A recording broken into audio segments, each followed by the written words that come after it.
ভারতীয় বাহিনীর বিমান ধ্বংস করতে দেশটির ভূখণ্ডেও প্রবেশ করতে হয়নি পাকিস্তানের বাহিনীকে। আকাশ প্রতিরক্ষায় থাকা পাকিস্তানের বিমান বাহিনীর দূরবর্তী হামলাতেই বিধ্বংসী পরিণতির শিকার হয় নরেন্দ্র মোদীর দেশটি। এমনকি যুদ্ধ বিমানের ধ্বংসাবশেষও পড়েছে ভারত নিয়ন্ত্রিত জম্মু কাশ্মীরের মাটিতেই। আখনুর, রামবান ও পাম্পোর মতো অঞ্চলে 3টি যুদ্ধ বিমান বিধ্বস্তের কথা নিশ্চিত করেছে স্থানীয় ভারতের কর্তৃপক্ষ। পাকিস্তানের তাৎক্ষণিক প্রতিক্রিয়ায় স্তব্ধ নরেন্দ্র মোদীর বাহিনী।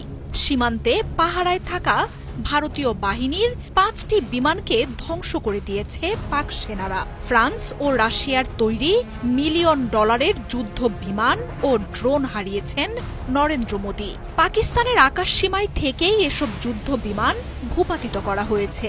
এর মধ্যেই পাকিস্তানি বাহিনী জানিয়েছে, পাল্টা হামলায় ভারতকে যোগ্য জবাব দেয়া হবে। বলছে, শহীদ হতে ভয় পায় না পাক সেনারা। বুধবার প্রথম প্রহরে আক্রমণের জবাবে সীমান্তে থাকা ভারতের উপর চূড়ান্ত হামলা চালায় পাকিস্তানি বাহিনী। কয়েক ঘণ্টার ব্যবধানে ভূপাতিত হয় অন্তত 5টি যুদ্ধ বিমান, যার মধ্যে ফ্রান্সের তৈরি 3টি রাফাল, রাশিয়ার সু-30 ও একটি মিগ যুদ্ধ বিমান রয়েছে। তাৎক্ষণিক প্রতিক্রিয়ায় একসাথে 5 যুদ্ধ বিমান হারানোর এমন ঘটনা যুদ্ধক্ষেত্রেই নজিরবিহীন।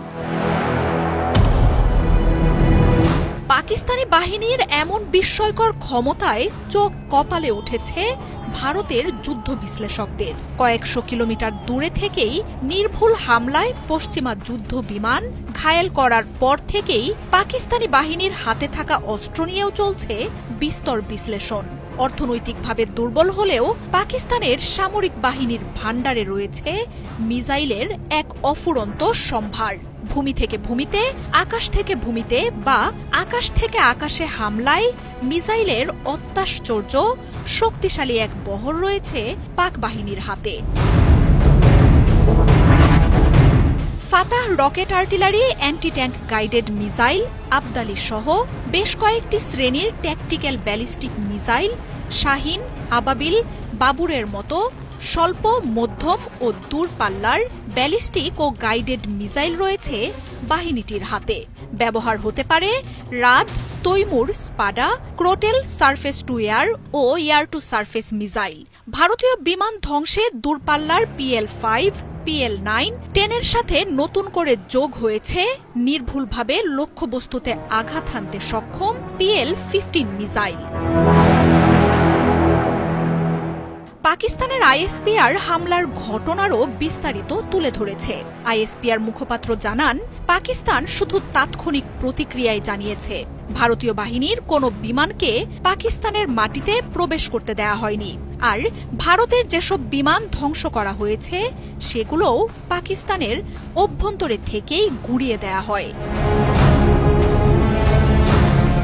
নির্দিষ্ট সময়ে ভারতকে জবাব ফিরিয়ে দেওয়ার ঘোষণা দিয়েছে পাকিস্তান।